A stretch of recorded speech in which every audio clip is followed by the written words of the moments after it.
Então, hoje nós vamos falar sobre inteligência de enxames. Começar falando sobre inteligência de enxames em geral, e depois nós vamos ver alguns algoritmos de inteligência de enxames, especificamente aí o PSO, né?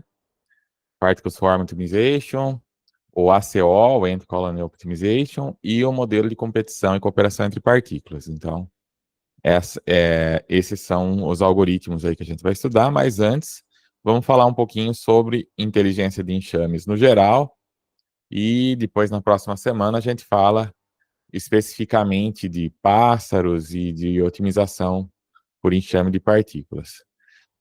Então, primeiramente, né, inteligência de enxames é um termo que vem do inglês, que é Swarm Intelligence, e ele teve origem no seguinte, né? Muitas espécies, elas se beneficiam de alguma forma de ter um comportamento social, né? Por ter um comportamento social, elas têm benefícios. Então, a vida em grupos auxilia essas espécies, aumentando as chances de acasalamento.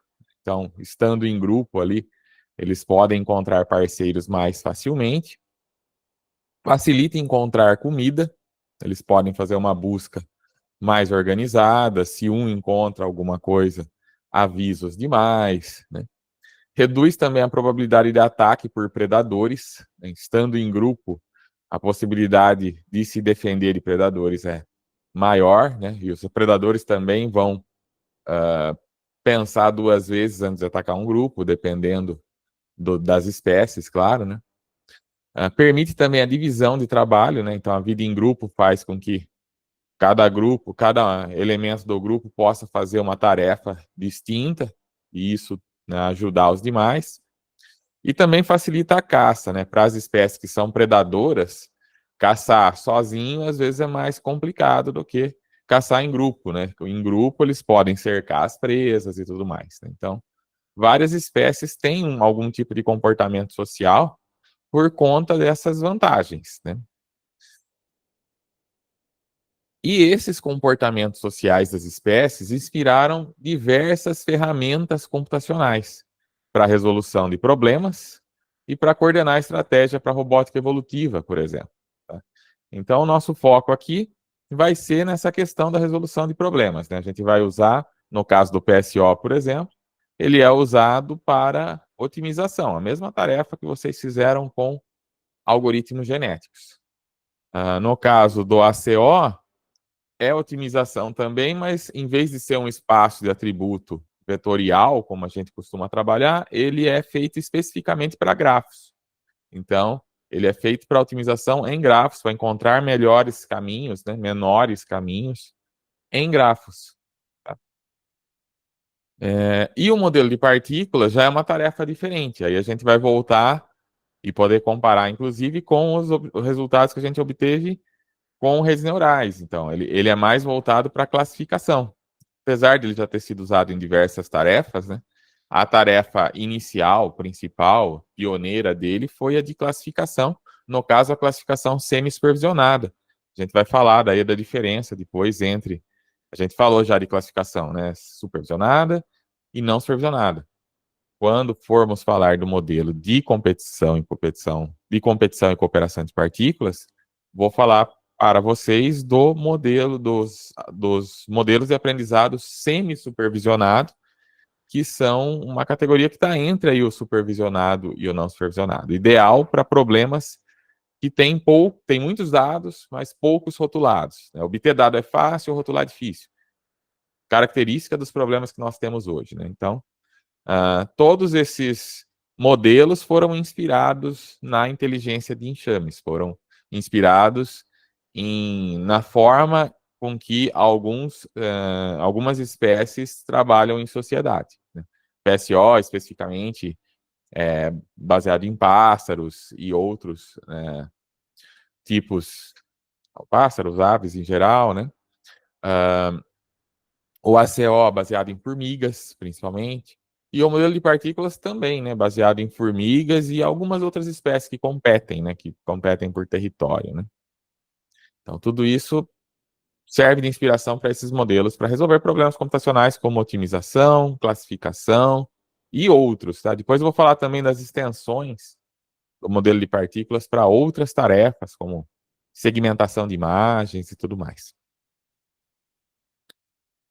Então, o termo Swarm Intelligence, ele foi usado pela primeira vez lá no final dos anos 80. Na ocasião, ele foi usado para definir sistema robótico celular, no qual uma coleção de agentes que são simples interagem de acordo com regras locais. Tá? Então, assim, célula robótica é um sistema que inclui um robô, um controlador, periféricos, como, por exemplo, um posicionador de peça, né, dentro de um ambiente de segurança. Então, as células robóticas, às vezes, são chamadas de célula de trabalho, e aí, assim, foi lá que foi usado esse termo pela primeira vez. O termo Swarm Intelligence, inteligência dos enxames. Então, inteligência de enxames é uma propriedade de sistemas de agentes que são não inteligentes e, assim, de capacidade individual limitada, mas que juntos eles exibem um comportamento coletivo inteligente. Tá?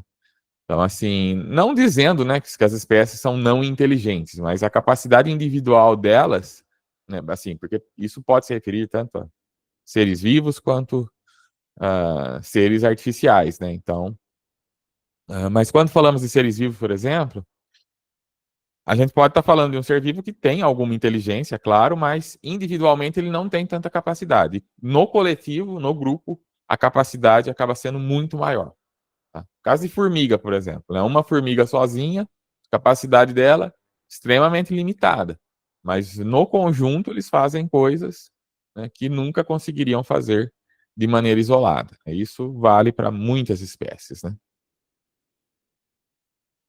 Esse termo também é usado para descrever qualquer tentativa de projetar algoritmos ou dispositivos distribuídos para a solução de problemas, né, que são inspirados pelo comportamento coletivo, tanto de insetos sociais como outras sociedades animais. Quando a gente fala em enxames, a gente sempre fala, lembra de abelha, desse tipo de enxame, mas na verdade vale para qualquer coletivo de animais, qualquer sociedade de animais encaixa na inteligência de enxames. Apenas enxames acho que foi o primeiro nome que foi usado, mas isso se expande para todas as espécies que vivem em sociedade.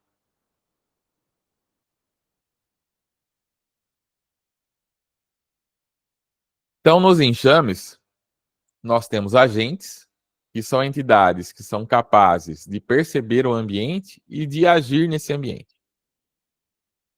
E as ações que eles podem tomar podem ser interações com o ambiente e com os outros agentes. Se você olha para o enxame, cada agente aparentemente está preocupado com o seu próprio papel. Tá? Então, você olha lá no formigueiro, cada formiga aparentemente está fazendo uma parte dela, está carregando lá alguma coisa, né, forrageando. As que a gente vê normalmente são as que estão forrageando, procurando comida, né? E aí você vê, ela encontra alguma coisa, leva de volta para o ninho, quer dizer, ela está fazendo o papel dela, mas quando você olha o grupo está muito bem organizado, tá? Ah, aparentemente, a organização dos agentes não precisa de uma supervisão. Então, ah, você pega lá as formigas, por exemplo, naquele trecho do vídeo lá animado, tinha lá uma formiga coordenando, mas isso na realidade não existe, né? Não tem uma formiga fazendo a coordenação. O sistema ele se auto-organiza. Quando a gente vê pássaros voando, também a gente tem a impressão, tem um líder, os outros estão todos seguindo ele. Mas ele é um líder momentâneo. Eles trocam o líder periodicamente. Quando o líder está cansado, ele vai para trás do bando, o outro líder assume, né? Então, muitas vezes o sistema não tem uma supervisão. Algumas espécies têm, né? Um elemento lá que é o chefe, né? Caso de leões, por exemplo, sempre tem um que é o alfa ali, que é o que vai coordenar os demais. Mas coordenar, assim, né, entre aspas, ele tem um papel de chefe, um papel de líder, mas ainda assim o sistema é auto-organizável, ele não precisa ficar dizendo o que cada um tem que fazer, cada um assume o seu papel, né?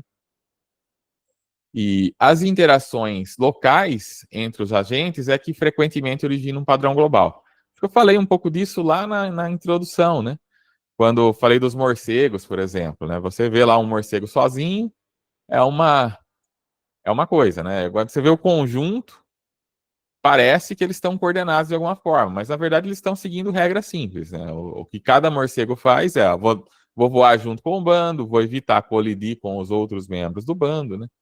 Então, assim, as regras são simples, o padrão é que é complexo, né?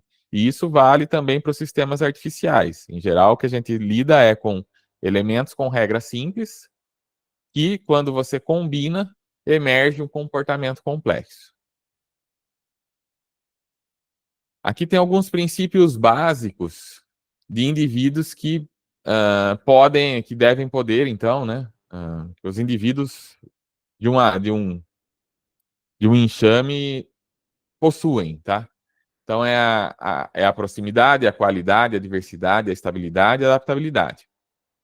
Então, com relação à proximidade, os indivíduos eles devem poder interagir e formar elos sociais.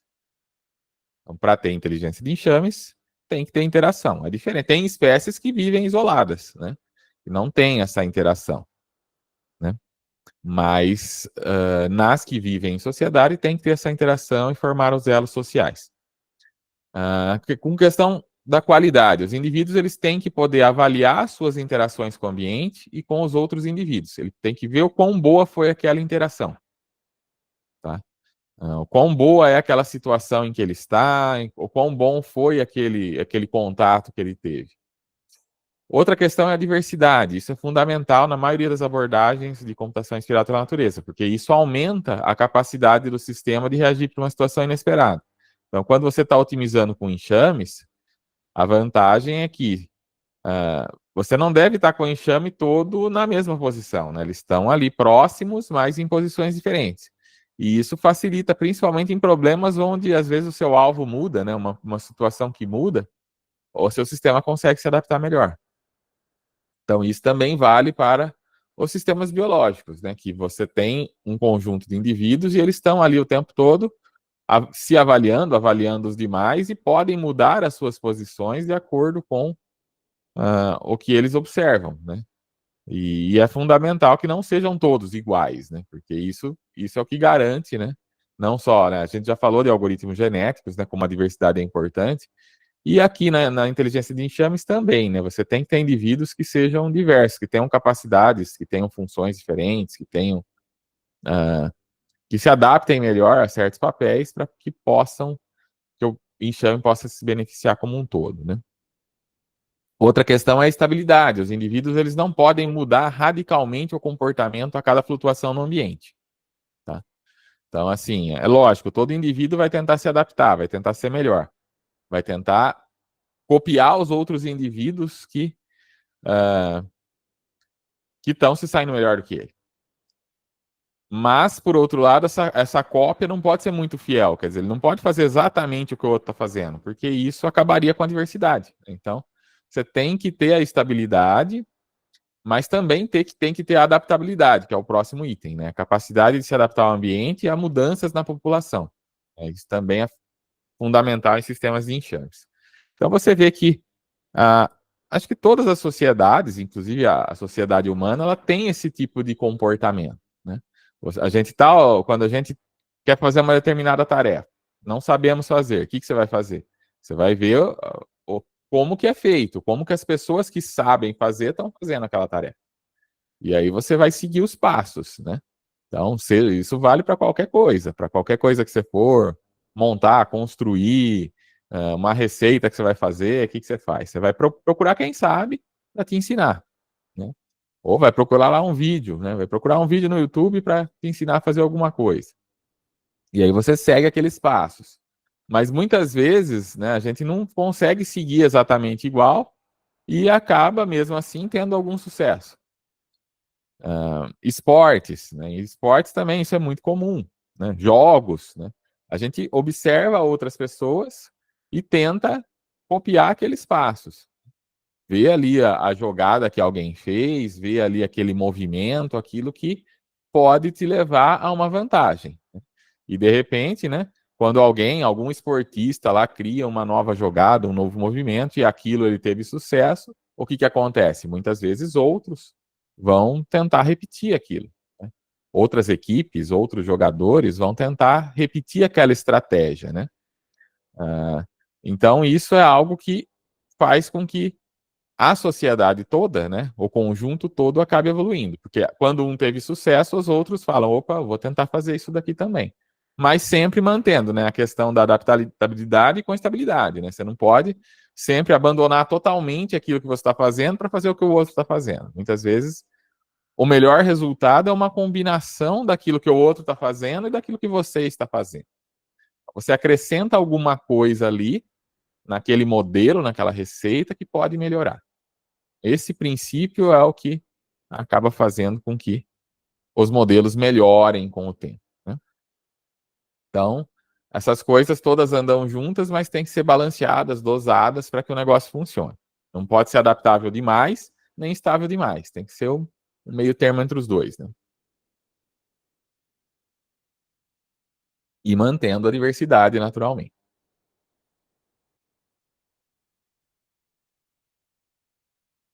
Então, os enxames são conjuntos de indivíduos que são capazes de interagir um com os outros e com o ambiente. E a inteligência do enxame é uma característica, como eu falei, que emerge do enxame. Resultado do quê? Da aplicação desses princípios aqui. Quando você junta tudo isso aqui num conjunto de uma espécie qualquer, é que vai emergir aquele comportamento, né, que a gente considera como inteligente. Tá? Então, a inteligência vai ser a aplicação desses 5 elementos aqui, tá? E como eu falei, a gente fala enxame.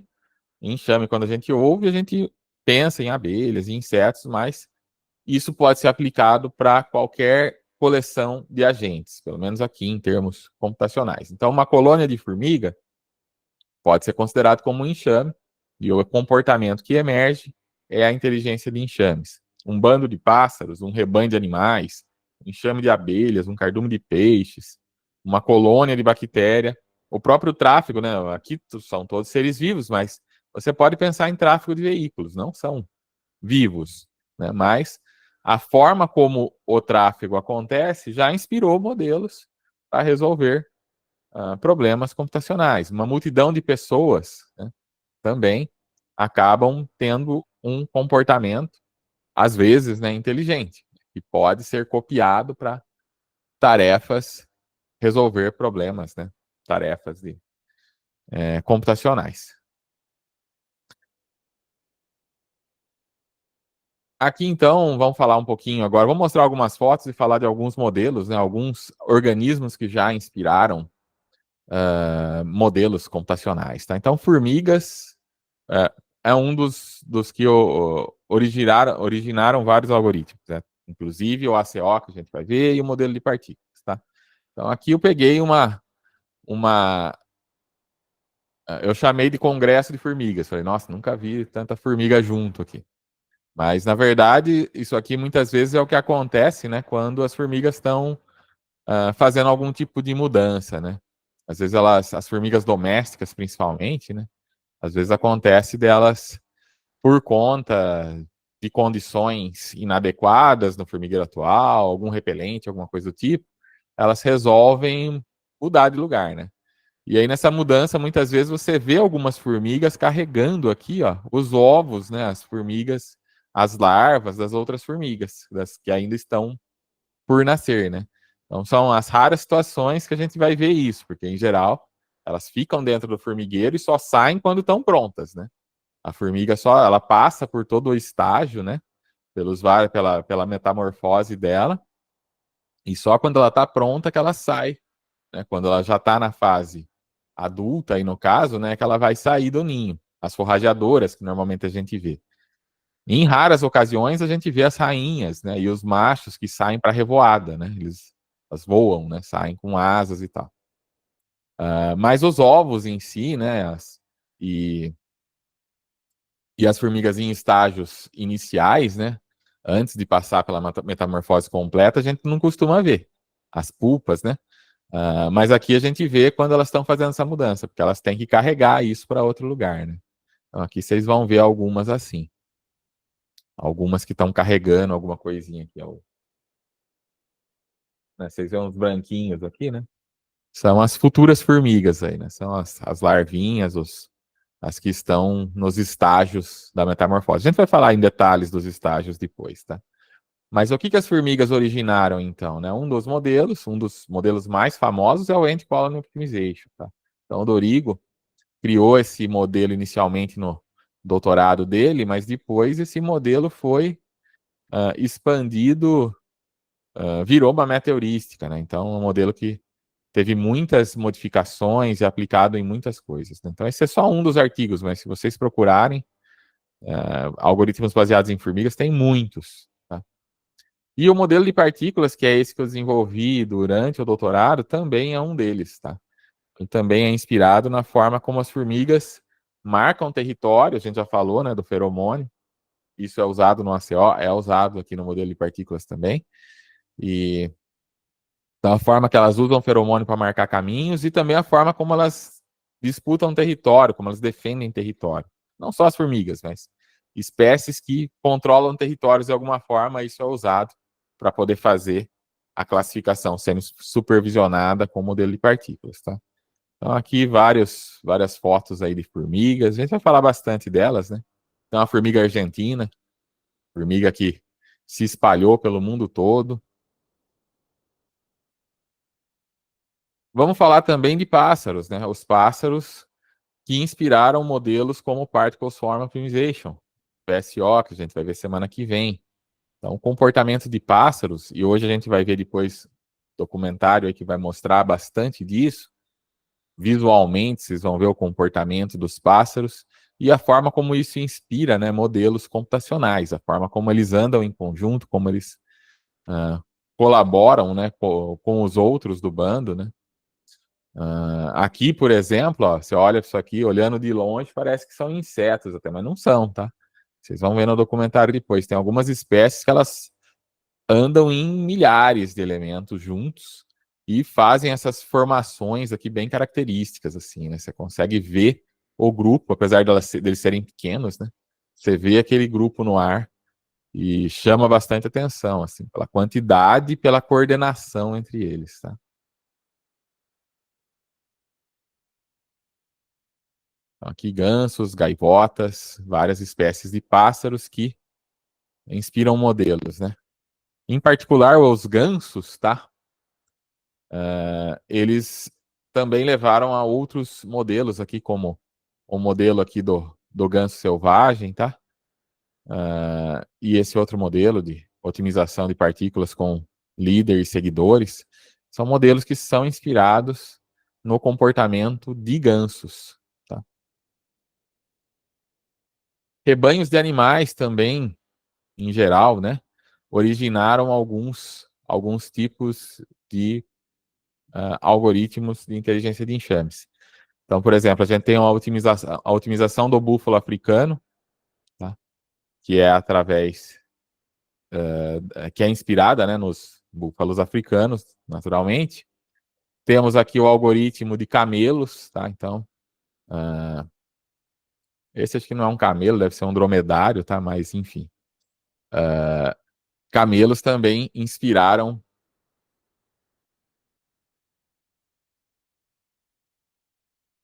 modelos de inteligência de enxames, tá? Na falta de um camelo, eu coloquei aqui um dromedário aqui que eu encontrei.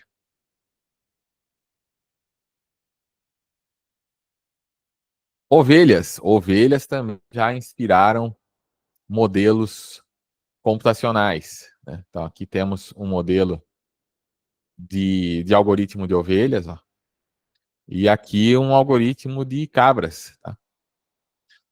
Então também são espécies, né? E a forma como eles se organizam inspirou modelos computacionais. Cangurus também, tá? Cangurus também inspiraram modelos. Olha aí, tem aqui dois exemplos de modelos que são inspirados em cangurus. Abelhas. Abelhas também.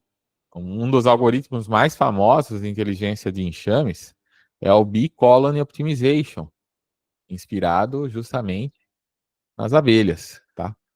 E tem outros aqui, né? Tem outros algoritmos inspirados em abelhas. Então, também é uma espécie que tem um comportamento bastante peculiar, né? Tanto com relação à busca de alimento, né? Organização da colmeia. E isso inspirou modelos computacionais também. Cardumes de peixes. Cardumes de peixes também. Peixes também vivem, né? Muitas vezes em sociedade, facilita na busca por alimento, facilita evitar predadores, né? Então, isso também inspirou modelos computacionais aí, como o modelo de peixes artificiais, vários modelos, né? Que tem um review, né? E vários modelos de otimização com peixes, tá? Então, aqui tem 2 artigos aí sobre otimização com peixes. Saindo dos seres vivos, indo para os veículos, né? Que não são vivos, mas que no trânsito originam comportamentos inteligentes. Bom, nem sempre, né? Tem as exceções, tudo depende dos motoristas, né? Mas, na maior parte do tempo, os motoristas se comportam bem, né? E acaba possibilitando que as pessoas cheguem de um lugar ao outro muito mais rápido do que indo a pé, né? Então, os meios de transporte, os veículos, na maior parte do tempo, vão trafegar sem grandes transtornos, né? E vão emergir, e vai emergir daí um comportamento inteligente. É claro que tudo depende, né? De como que o trânsito é organizado, de sinalização e tudo mais. Mas uma vez que esteja tudo colocado da maneira correta, né, e que as pessoas obedeçam às sinalizações e regras do trânsito, isso flui de uma maneira bastante, bastante boa, né, bastante benéfica. Então, temos aí vários algoritmos que são inspirados em trânsito, né? Tanto assim, tem as duas coisas, na verdade, né? Tem, por exemplo, esse algoritmo que usa a inteligência de enxames para melhorar a sinalização, né? Para fazer o agendamento de semáforos, por exemplo. E tem também os que. Então, assim, tem os que são para resolver problemas de trânsito e tem aqueles que se baseiam no trânsito para modelar alguma coisa.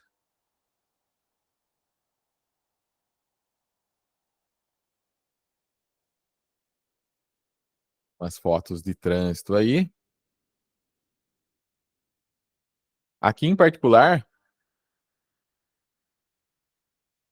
eu peguei um exemplo, né? Que como o cotrânsito também é uma coisa que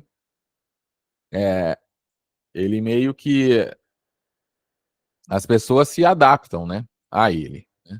Os motoristas acabam se adaptando à forma como o trânsito funciona.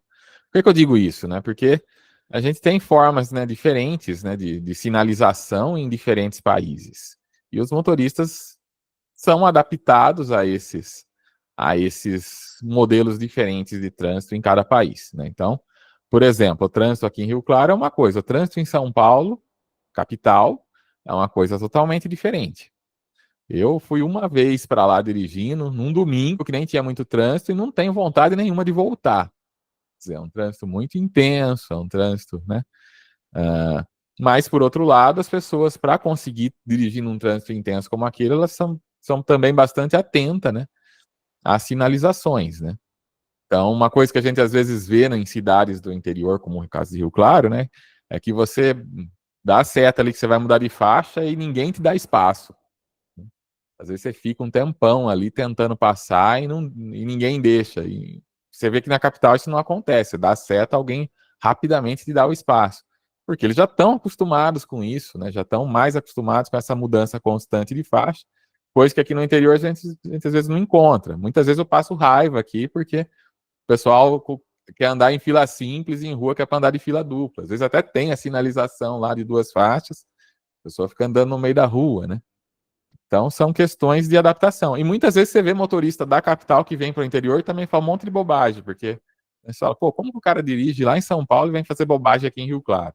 Mas às vezes é por causa desses diferentes costumes, né? A regra de trânsito é a mesma. Mas os costumes, às vezes, são diferentes dos motoristas de lá, daqui, e eles acabam, né? cometendo algumas falhas que irritam outros motoristas, tanto o pessoal daqui que vai para lá, quanto vice-versa. Em outros países, né, observei durante o meu estágio de doutorado de sanduíche, eu passeei um pouco lá em Alberta, né, no Canadá, em Edmonton principalmente, e vi que tem diferenças. Por exemplo, aqui a gente não tem o tal do semáforo piscante, né? E lá você tem essa regra, que se o semáforo está vermelho, você pode fazer a conversão à direita. No Brasil, a gente não tem isso. A gente tem só em situações específicas que tem uma placa lá falando que você pode fazer isso. Mas o padrão nosso é o quê? Sinal vermelho você não passa. Lá é diferente. Lá, sinal vermelho, você pode converter à direita, desde que você olhe se está vendo, se está vindo o tráfego do outro lado, né? Então, se você vai virar à direita, o sinal vermelho para você é um pare. Você vai olhar, não vem ninguém, você pode virar. Você só não pode fazer isso se tiver um vermelho piscante. Aí ele está te dizendo, ó, você não pode nem virar. Então, assim, são regras diferentes. Agora, muito diferente, por exemplo, são os países como o Reino Unido, né, que o pessoal dirige, né, que o motorista fica do outro lado e é tudo invertido, né? Então, aqui a gente está acostumado a andar do lado direito, lá e o motorista fica do lado esquerdo, né, no carro. Lá é o contrário, o motorista está do lado direito e e, e a via mais rápida é a do lado direito, não é a do lado esquerdo. E tem uma série de diferenças. Rua de duas mãos, né? Em vez de você ficar à direita, você vai ficar à esquerda. É bem complicado. Teve um dia, num congresso, num dos congressos que eu fui, que foi em Brisbane, na Austrália, eu parei aqui numa esquina e fiquei observando. Eu estava lá no hotel, né, lá na sacada do hotel, e fiquei observando essa esquina aqui. E fiquei, assim, bastante intrigado com o que eu vi aí. Eu não conseguiria andar nesse trânsito. Dá uma olhada na confusão que é isso. Vem carro de todo lado, né? Eles estão do lado errado, né? Que para eles é o certo, né? Mas para a gente é o lado errado. Chega num cruzamento que pode fazer conversão para lá, para cá, ó, você vê que tem carro parado ali para fazer a conversão, outro esperando o pedestre passar. Eu achei bem confuso assim num primeiro momento, né? Mas não aconteceu nenhum acidente que eu tenha visto aí, ó. Tá tudo fluindo normalmente, né? E, e as ruas é até interessante, tem sinalização. Quando você vai atravessar ali como pedestre, sempre tem lá a sinalização falando olhe para a direita, né? Por quê? Porque aqui no Brasil você está acostumado, né? Você vai atravessar aqui no Brasil e na maioria dos países do mundo, né? Você vai atravessar, você olha para onde? Para o lado esquerdo, que é da onde vai vir o fluxo, né? Você olha para a esquerda, não vem ninguém, você atravessa. Se for rua de mão dupla, você olha para a esquerda para atravessar a primeira metade e a direita para atravessar a segunda metade, né? Lá é o contrário. E com certeza, se tem aviso é porque, né, é aquele negócio, né? Se tem placa é porque tem história, né? Então, se tem aviso é porque com certeza já teve acidente, já teve pessoa que foi atropelada porque olhou para o lado errado, né? Então, lá você tem que olhar para o lado direito. Se eu tivesse aqui na calçada e fosse atravessar, eu teria que olhar primeiro para o lado direito e depois para o lado esquerdo, né? Então, são coisas que a gente tem que se adaptar, né?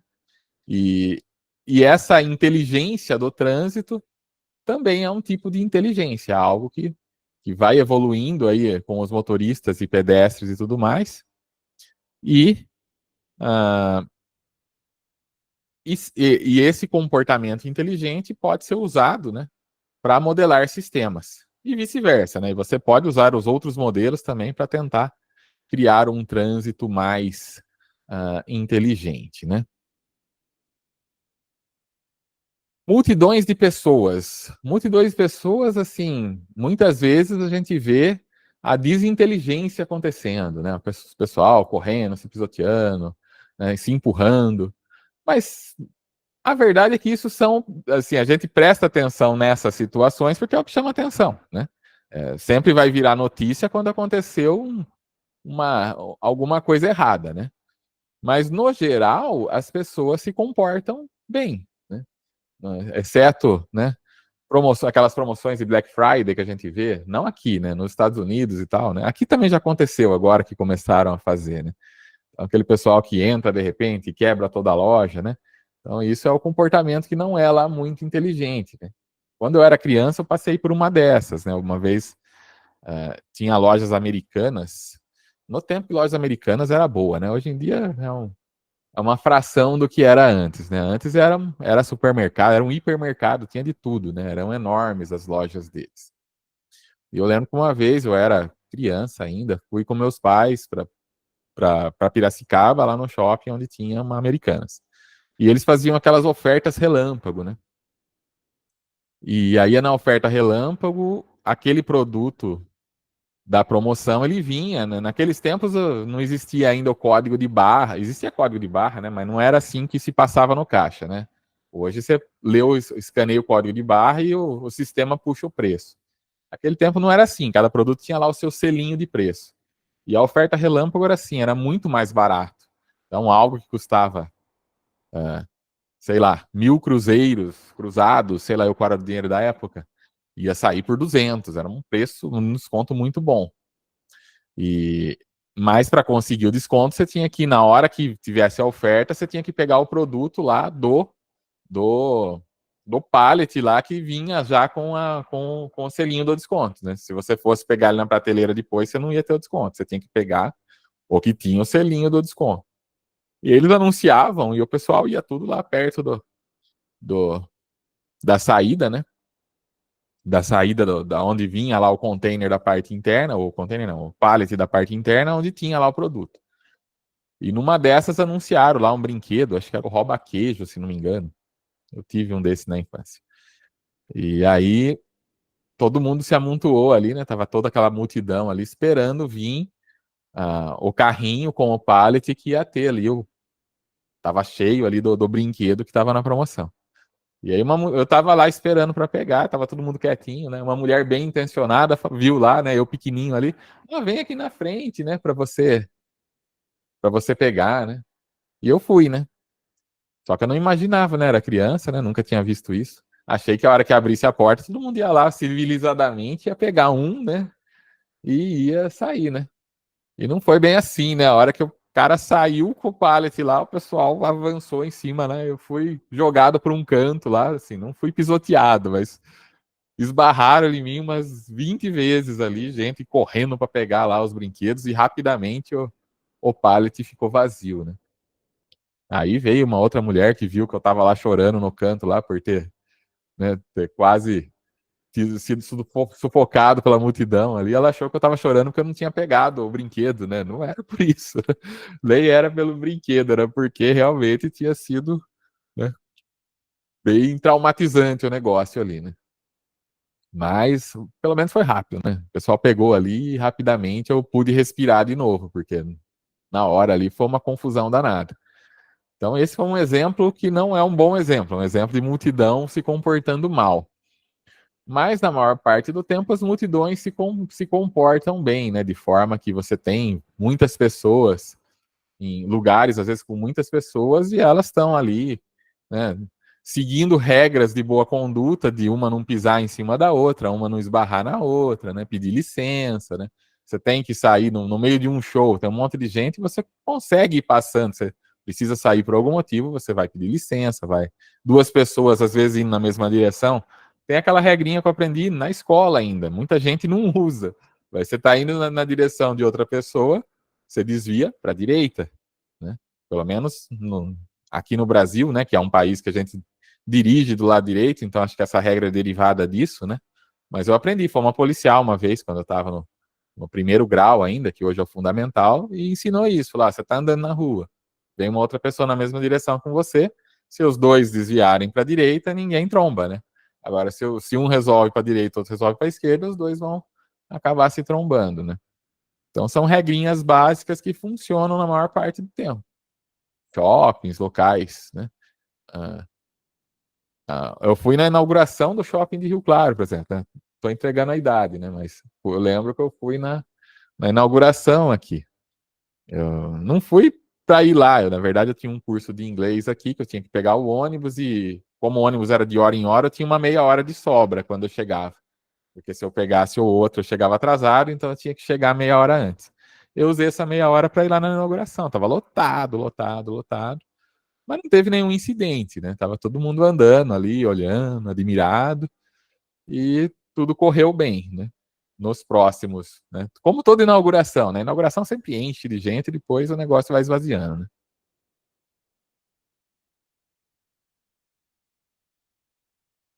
Ah, então a gente tem esse comportamento, né? Que é inteligente de partículas humanas, no caso, tentando ir de um lugar para outro. Partículas que saem de um ponto para chegar num outro, e apesar da multidão, elas conseguem, né? Elas conseguem ir se esquivando ali e chegando no lugar, na maioria das vezes, sem maiores incidentes, né? E aí você tem, então, modelos que são inspirados em partículas humanas inteligentes, tá? Aqui tem alguns deles.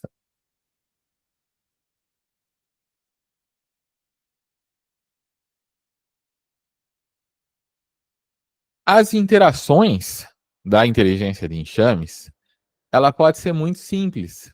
Por exemplo, uma formiga seguindo uma trilha deixada por outra. Então, o comportamento, eu já falei isso, né? Mas para enfatizar, porque isso acho que é o ponto mais importante. Quando você combina as interações de vários elementos, várias interações, é isso que leva ao comportamento sofisticado. Então, assim, encontrar o menor dentre vários caminhos do formigueiro até uma fonte de alimento. Não é uma formiga que faz isso. Não é uma formiga que vai lá pegar uma trena e medir o caminho para ver qual que é o mais curto, né? Na verdade, isso é algo que emerge do comportamento do coletivo de formigas. À medida que elas vão indo até a fonte de alimento, deixando feromônio na volta, reforçando trilhas, o conjunto de formigas fazendo isso acaba fazendo com que o grupo todo tome aquele menor caminho, tá? Então, não é uma interação, né? Cada interação, cada formiga que foi lá, pegou um grãozinho de açúcar e levou de volta para o formigueiro, deixando uma trilhinha de feromônio, ela deu a sua contribuição. E aí as outras que vão seguir esse caminho vão reforçar, e passa um tempo você vê ali o comportamento inteligente. Então isso é bem bacana de se observar. Eu nunca criei formiga, mas eu já vi lá que tem gente que coloca naqueles tanques lá, né? Coloca lá um negócio transparente, bota lá as formigas lá dentro, e aí você vê que o ninho delas é muito sofisticado, né? Ela tem todas as separações, cômodos específicos, tem questão de ventilação. A gente vai ver depois um documentário sobre isso também, que é bem interessante a forma como elas se organizam, né?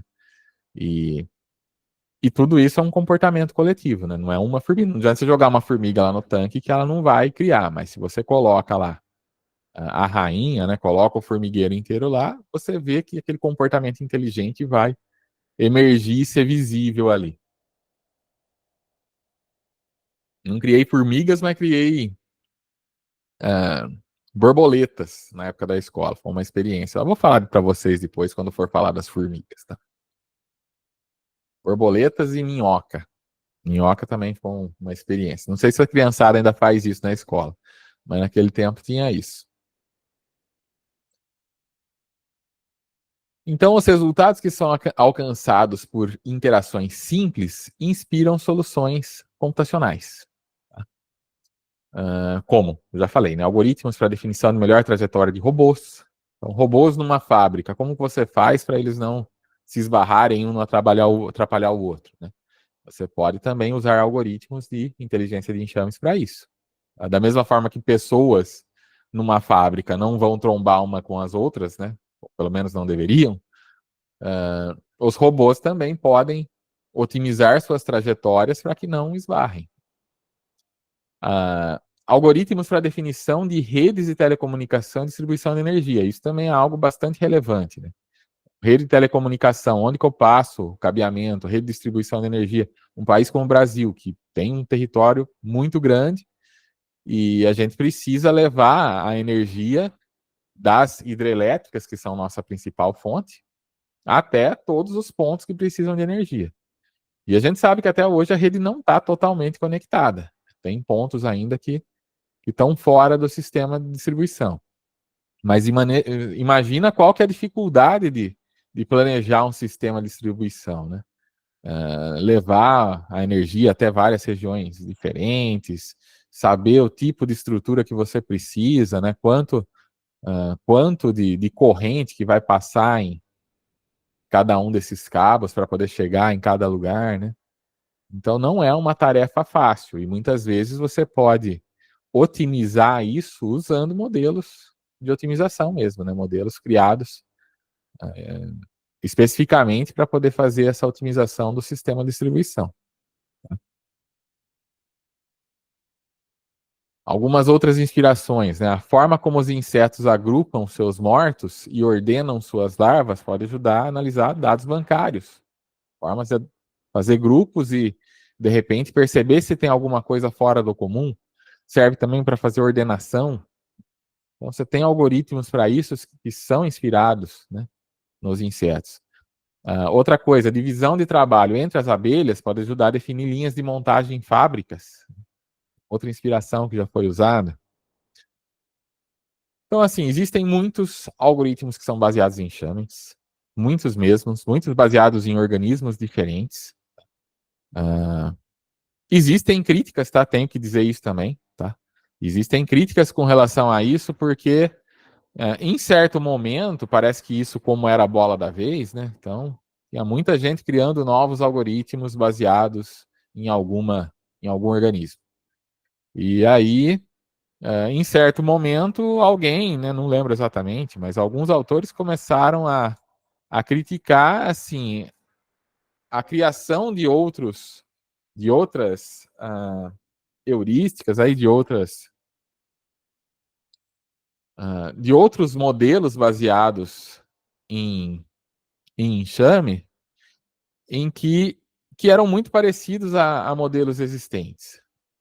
Então, assim, a ideia é que você não deve criar um novo modelo por criar, né? Falar, não, agora eu vou pegar esse bicho aqui que ninguém ainda usou para fazer um algoritmo, vou fazer um algoritmo baseado nele. E aí acaba que o seu algoritmo é exatamente igual a um outro algoritmo de uma outra espécie que tem um comportamento muito parecido.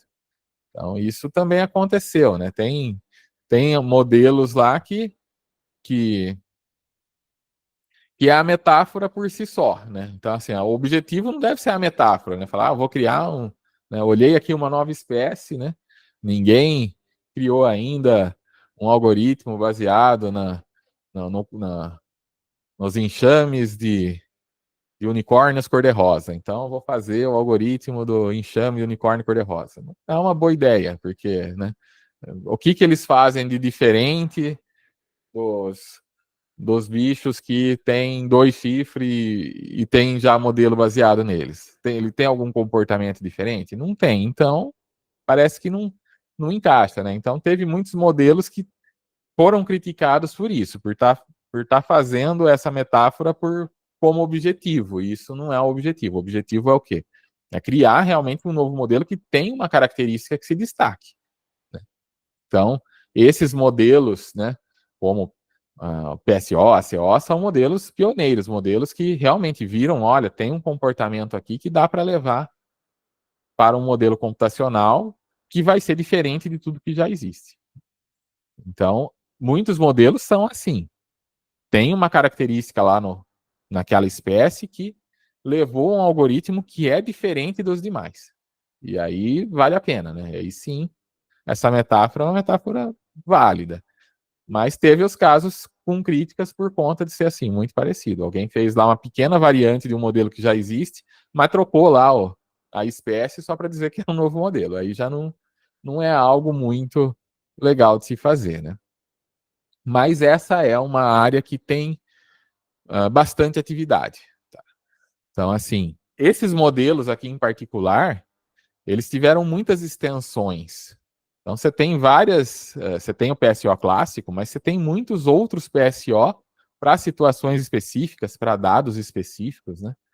E tem daí as outras espécies também que geraram modelos, tá? O ACO também tem suas variações, e o modelo de partículas, né?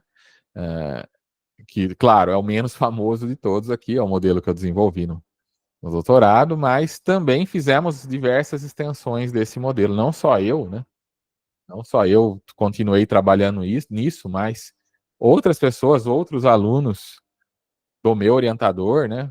Que tiveram o mesmo orientador, também continuaram trabalhando, criaram novos modelos. Então, é um modelo que foi estendido também para várias tarefas diferentes, né? E que até hoje a gente ainda trabalha em cima de melhorar aspectos dele para tarefas específicas. O modelo em si, ele está meio que fechado já faz um tempo, né? Já não, eu até tento, de vez em quando vou lá, tento mudar alguma coisa para ver se melhora, alguma ideia nova, mas é difícil do modelo em si ter uma diferença, mas a mudança do modelo em si para aplicar no semi-supervisionado de sempre. Mas para aplicar em outras áreas, outras tarefas, a gente sempre acaba criando modificações que acabam ficando melhores para tarefas específicas. Então, também é um modelo que tem várias extensões. Então, esses 3 eu vou mostrar para vocês, tá? Esse semana que vem, esse daqui 2 semanas e esse daqui 3 semanas, tá? Mas tem alguns outros aqui que eu não vou mostrar, até por questão de tempo, né? Eu prefiro mostrar alguns com a inspiração, aí detalhadamente o que eles tomaram como inspiração, como formou o modelo, para a gente entender como que sai do modelo biológico para chegar no modelo computacional e resolver um problema. Prefiro fazer isso do que mostrar um monte de modelo, né? Que, na verdade, estão fazendo as mesmas coisas, mas com estratégia diferente. Então, esses outros modelos aqui são alguns dos mais famosos que eu peguei, tá? De enxames.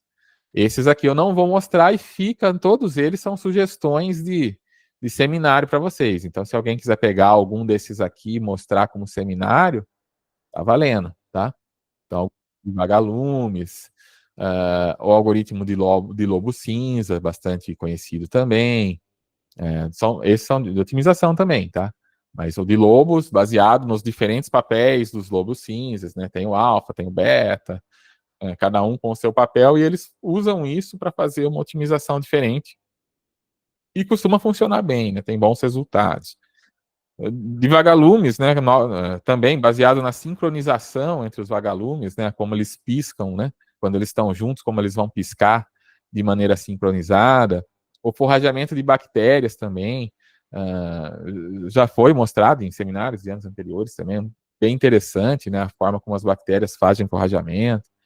Morcegos, né? Os morcegos também têm a sua maneira peculiar de comportamento que originou modelos bioinspirados. Gatos, tá? Tem otimização por enxames de gatos, por enxames, a busca de cucos e as colônias de abelhas, né? Que eu também mencionei, que é um dos mais usados também, né? Um modelo bastante interessante. Inclusive, tiveram alguns alunos que mostraram esse modelo em edições aí anteriores do curso e depois publicaram, tá?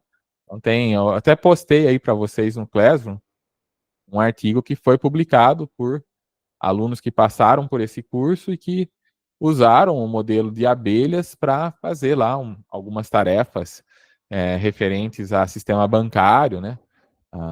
Agrupamento, não lembro exatamente agora o tema, né? São muitos trabalhos, mas eu lembro que a aplicação foi no setor bancário e foi usando colônias de abelhas. Então, um trabalho bem interessante que vocês podem ver lá. Então, todos esses modelos aqui ficam como sugestão para seminários, né? Porque eu não vou poder mostrar todos eles aqui, naturalmente. E também outros modelos, como eu falei, tem dezenas, talvez centenas de modelos inspirados em organismos aí, em enxames de espécies. Então, vocês podem usar qualquer um deles aí como tema de seminário, que vai acrescentar bastante aqui para o nosso curso, vai ser bem interessante. Bom, pessoal, então, assim, aqui as referências, tá? Algumas das referências, outras eu soltei aí ao longo dos slides, né? Então, essa parte expositiva foi mais curtinha, porque agora eu vou mostrar para vocês um documentário sobre pássaros aí, que vocês vão poder observar a forma como os pássaros se comportam, né? E espero que sirva de inspiração aí também para vocês, para quando nós formos ver o PSO, o modelo de inteligência de enxames baseados, né, que é baseado aí em pássaros e tal. Então, agora nós vamos ver documentário, e daí na semana que vem nós vamos falar sobre especificamente sobre o Particle Swarm Optimization.